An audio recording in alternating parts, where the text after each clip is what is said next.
Verb to have का रूप present tense में हैव, पास्ट टेंस में हैड और फ्यूचर टेंस में शैल हैव, विल हैव होता है।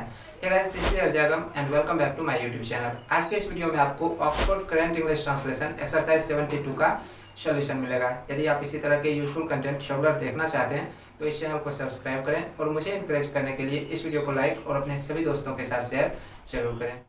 तो चलिए अब इस एक्सरसाइज को मैं सॉल्व करूंगा और जितनी आवश्यकता होगी एक्सप्लेन भी करूंगा, अर्थात आप लोगों को समझाने का प्रयत्न भी करूंगा। So keep patience and watch properly.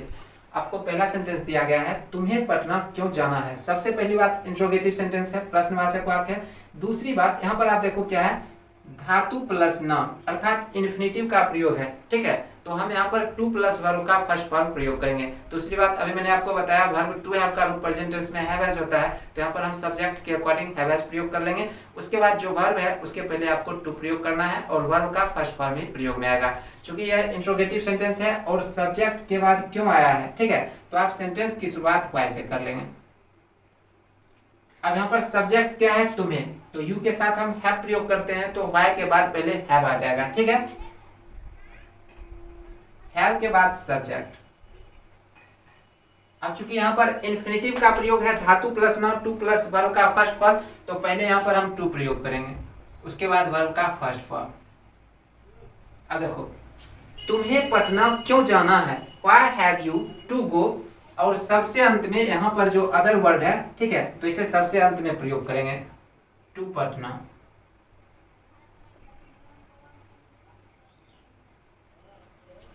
तुम्हें पटना क्यों जाना है, why have you to go to Patna. मुझे पटना किताब खरीदने जाना है, यहाँ पर भी देखो क्या है, ना है। ठीक है, तो हैव हैज प्लस इन्फिनेटिव प्रयोग में आएगा। ठीक है, तो मुझे पटना किताब खरीदने जाना है, तो पहले आप ट्रांसलेट कर लो, मुझे जाना है। ठीक है, तो आई हैव टू गो। अब जो भी अदर वर्ड है, तो यहाँ पर अदर वर्ड के रूप में क्या है, पटना किताब खरीदने। ठीक है, तो I have to go to Patna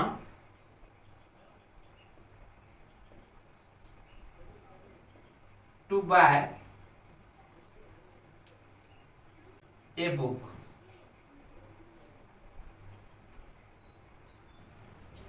मुझे पटना किताब खरीदने जाना है, I have to go to Patna to buy a book. ठीक है, अब देखो यहाँ पर मैंने बुक के पहले ए क्यों प्रयोग किया, क्योंकि ए को हम इंडेफिनिट आर्टिकल्स कहते हैं, अर्थात ए या फिर एन का प्रयोग अनिश्चितता का बोध कराने के लिए एक या फिर कोई एक के अर्थ में किया जाता है। ठीक है, तो यहाँ पर निश्चित नहीं है कि कौन सा किताब, सिर्फ किताब है, तो मैंने ए बुक प्रयोग कर लिया। और चूंकि बुक क्या है, सिंगुलर काउंटेबल नाउन है। ठीक है, क्या आपको झूठ बोलना पड़ता है, यहाँ पर क्या है, पड़ता है, अर्थात हैव हैज प्लस इन्फिनेटिव प्रयोग में आएगा।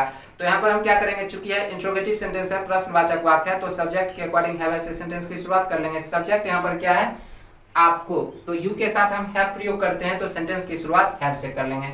ठीक है, हैव, उसके बाद सब्जेक्ट आ जाएगा you, have you to tell a lie. क्या आपको झूठ बोलना पड़ता है, have you to tell a lie. हाँ, यह सच है कि मुझे कभी कभी झूठ बोलना पड़ता है, तो पहले यहां पर क्या है, हाँ, यस, उसके बाद क्या है, यह सच है। ठीक है, तो इट्स ट्रू। देखो, इट प्लस इज को हम शॉर्ट में इट्स प्रयोग कर लेते हैं। ठीक है, तो इट इज ट्रू या फिर इट्स ट्रू। ठीक है, तो यह सच है, इट्स ट्रू। अब यहाँ पर क्या है, की, तो इसके लिए हम दैट प्रयोग करेंगे। अब क्या है, मुझे कभी कभी झूठ बोलना पड़ता है, तो पहले आप ट्रांसलेट कर लेंगे, मुझे I have to tell a lie, सबसे अंत में कभी कभी। ठीक है, समटाइम्स।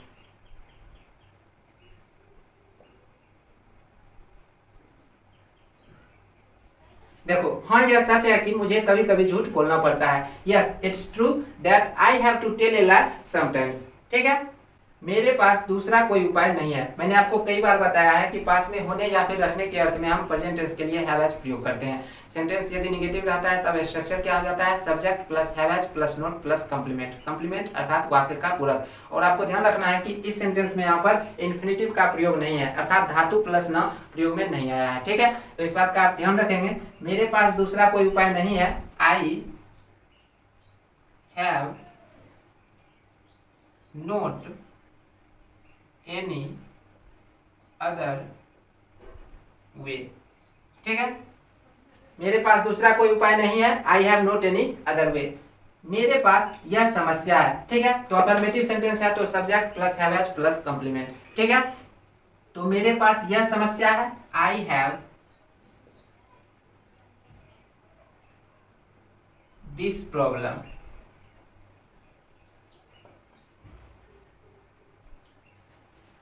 क्या आपको ऑफिस पैदल जाना पड़ता है? यहाँ पर भी आप देखो क्या है, पड़ता है। ठीक है, जाना पड़ता है अर्थात हैव हैज प्लस इंफिनिटिव प्रयोग में आएगा। चूंकि यह इंट्रोगेटिव सेंटेंस है तो हम सब्जेक्ट के अकॉर्डिंग हैव हैज से सेंटेंस की शुरुआत कर लेंगे। सब्जेक्ट यहाँ पर क्या है, आपको यू के साथ हम हैव प्रयोग करते हैं तो सेंटेंस की शुरुआत हैव से कर लेंगे। ठीक है, उसके बाद सब्जेक्ट आ जाएगा हैव यू। ठीक है, उसके बाद टू प्लस वर्ब का फर्स्ट फॉर्म, तो have you to go to office on foot. क्या आपको ऑफिस पैदल जाना पड़ता है? Have you to go to office on foot. ठीक है, हाँ मैं गरीब हूं, तो पहले हम ट्रांसलेट करेंगे हाँ यस, उसके बाद कोमा दे देना है। अब क्या है, मैं गरीब हूं, सब्जेक्ट प्लस एमिजार प्लस कंप्लीमेंट, और कंप्लीमेंट के रूप में यहाँ पर क्या है, गरीब एडजेक्टिव है। ठीक है, तो मैं गरीब हूं, आई एम पुअर।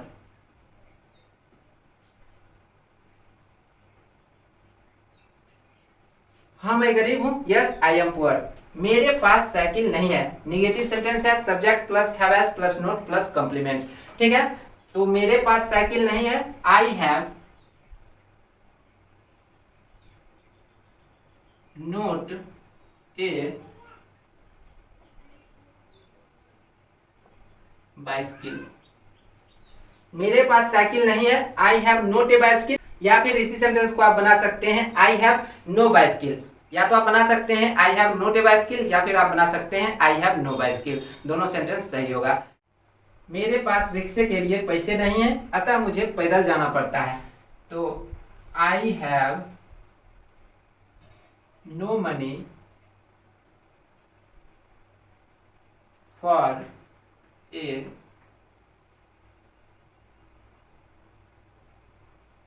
रिक्शा, अतः मुझे पैदल जाना पड़ता है, so I have to go on foot. मेरे पास रिक्शे के लिए पैसे नहीं है, अतः मुझे पैदल जाना पड़ता है, I have no money for a rickshaw, so I have to go on foot. मैं इसके लिए उदास था परंतु अब नहीं हूं, I was sad for it but I am not now. मैं इसके लिए उदास था परंतु अब नहीं हूं, I was sad for it but I am not now. ठीक है, मेरे पास एक साइकिल अवश्य होगी। देखो यहाँ पर सबसे पहली बात तो होगी अर्थात शैल हैव विल हैव प्रयोग में आएगा, बट यहाँ पर क्या है, अवश्य प्रयोग में आया है, तो चूंकि आई के साथ जनरली हम शैल प्रयोग करते हैं तो यहाँ पर हम क्या करेंगे, आई के साथ विल प्रयोग कर लेंगे, तो अवश्य का मीनिंग आ जाएगा। या फिर यदि आप आई के साथ शैल प्रयोग करना चाहते हैं तो अवश्य के लिए आपको डेफिनेटली प्रयोग करना पड़ेगा। ठीक है, तो मैं यहाँ पर आई के साथ विल प्रयोग कर लेता हूं तो अवश्य का अर्थ उसमें आ जाएगा। ठीक है, तो मेरे पास एक साइकिल अवश्य होगी, आई will have a bicycle। या फिर आप बना सकते हैं I shall definitely have a bicycle। ठीक है, क्या आपको अपना समय बर्बाद करना पड़ता है, have you to kill your time।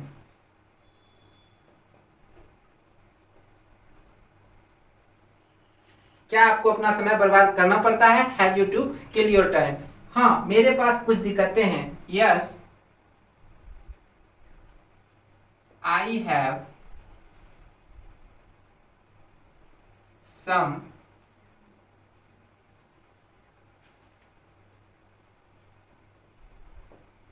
difficulties। हाँ, मेरे पास कुछ दिक्कतें हैं। Yes, I have some difficulties. क्या तुम्हें अपने दोस्तों के लिए प्यार है? हैव यू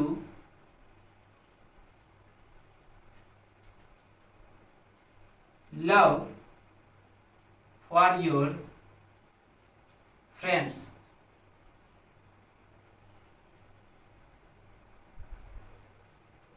क्या तुम्हें अपने दोस्तों के लिए प्यार है? Have you love for your friends. हाँ, मुझे है परंतु उन्हें नहीं है। Yes, I have but they don't have. हाँ, मुझे है परंतु उन्हें नहीं है। Yes, I have but they don't have. क्या आप शिक्षित नहीं हैं? Are you not educated? क्या आप शिक्षित नहीं हैं? Are you not educated? हाँ, मैं शिक्षित नहीं हूं। Yes, I am not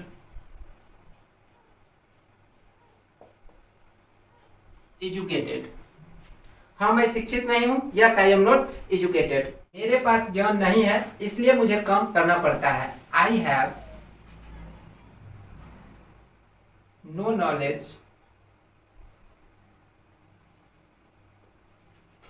so I have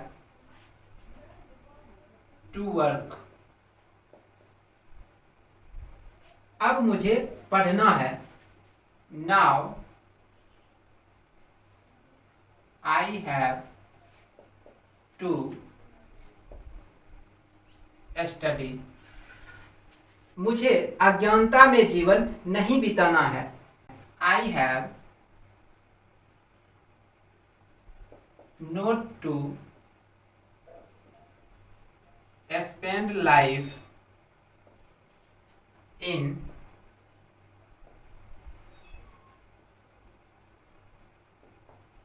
ignorance. मुझे अज्ञानता में जीवन नहीं बिताना है। I have not to spend life in ignorance. मुझे अंधेरे से बाहर निकलना है। I have to come out अंधेरे से, ऑफ डार्कनेस।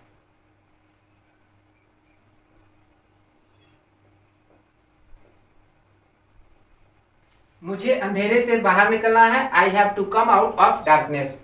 मैं अशिक्षित नहीं रहूंगी। I shall not B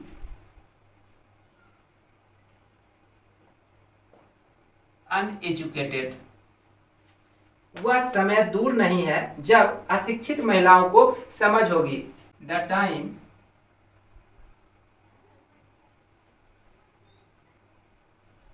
isn't far off when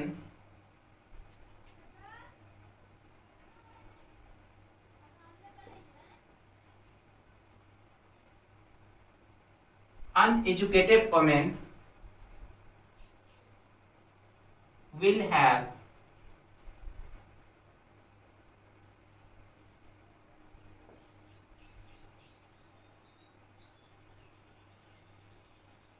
understanding. वह समय दूर नहीं है जब अशिक्षित महिलाओं को समझ होगी।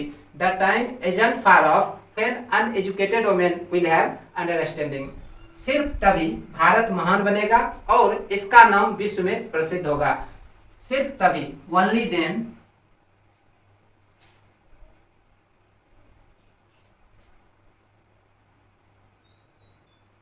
India will be great and its name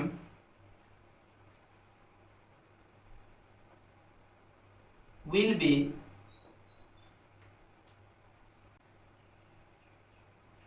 famous in the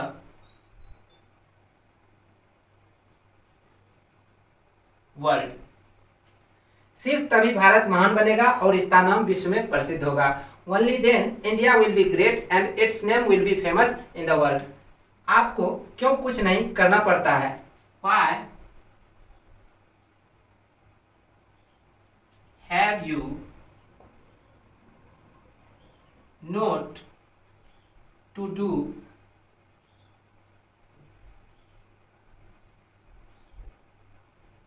anything? आपको क्यों कुछ नहीं करना पड़ता है? Why have you not to do anything? मुझे भगवान का दिया सब कुछ है, इसलिए मुझे कुछ नहीं करना पड़ता है। तो पहले आप बनाएंगे मुझे भगवान का दिया सब कुछ है, ठीक है। तो I have everything given by God, इसलिए मुझे कुछ नहीं करना पड़ता है।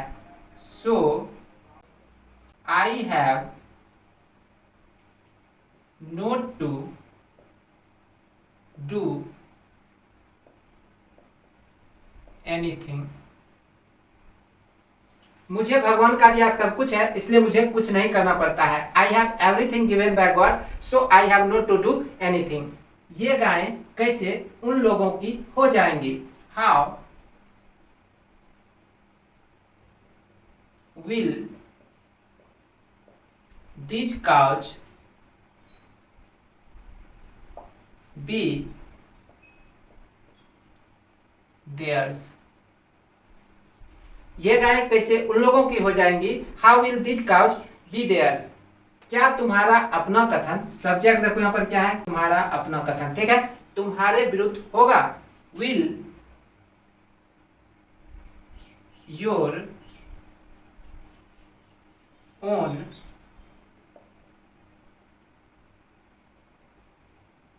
statement be against you? क्या तुम्हारा अपना कथन तुम्हारे विरुद्ध होगा? Will your own statement be against you? अगर आप लोग मेहनती हैं तो आप लोग गरीब किसान नहीं रहेंगे। If you are laborious, अब यहाँ पर तो इसके लिए आप देन प्रयोग कर सकते हैं, ठीक है, बट यहाँ पर ऑप्शनल है, ठीक है। यदि आप चाहें तो सिर्फ कोमा देकर आगे निकल सकते हैं, देन देना आवश्यक नहीं है, ठीक है, बट आप दे देंगे फिर भी सही रहेगा, ठीक है। तो आप लोग गरीब किसान नहीं रहेंगे। You will not be poor farmers। अगर आप लोग मेहनती हैं तो आप लोग गरीब किसान नहीं रहेंगे।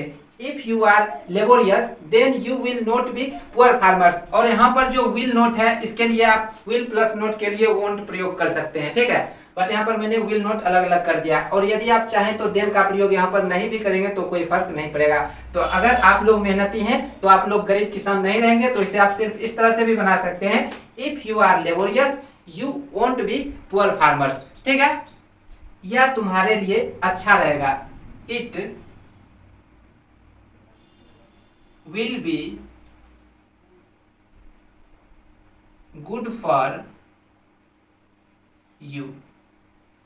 यह तुम्हारे लिए अच्छा रहेगा। It will be good for you। अगर तुम भाग्यशाली नहीं हो तो तुम कैसे सफल रहोगे? तो यहाँ पर मैं तो के लिए देन प्रयोग नहीं करूंगा, ठीक है, बट यदि आप देन प्रयोग कर भी देंगे तो कोई फर्क नहीं पड़ता है, ठीक है, क्योंकि इस तरह का वाक्य ज्यादातर बोलचाल में प्रयोग में आता है, ठीक है, तो लोग शॉर्टकट में निकल जाते हैं, ठीक है। तो अगर तुम भाग्यशाली नहीं हो तो तुम कैसे सफल रहोगे? If you are not lucky,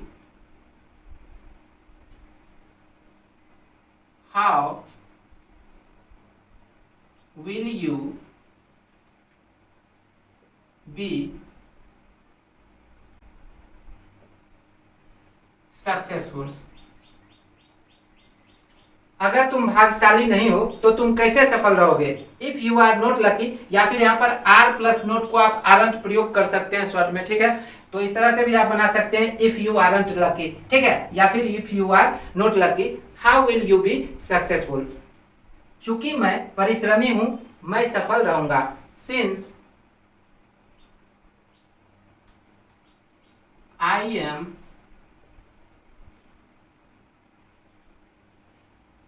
laborious I shall be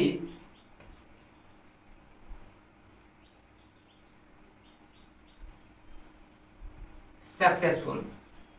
चूंकि मैं परिश्रमी हूं मैं सफल रहूंगा। Since I am laborious I shall be successful.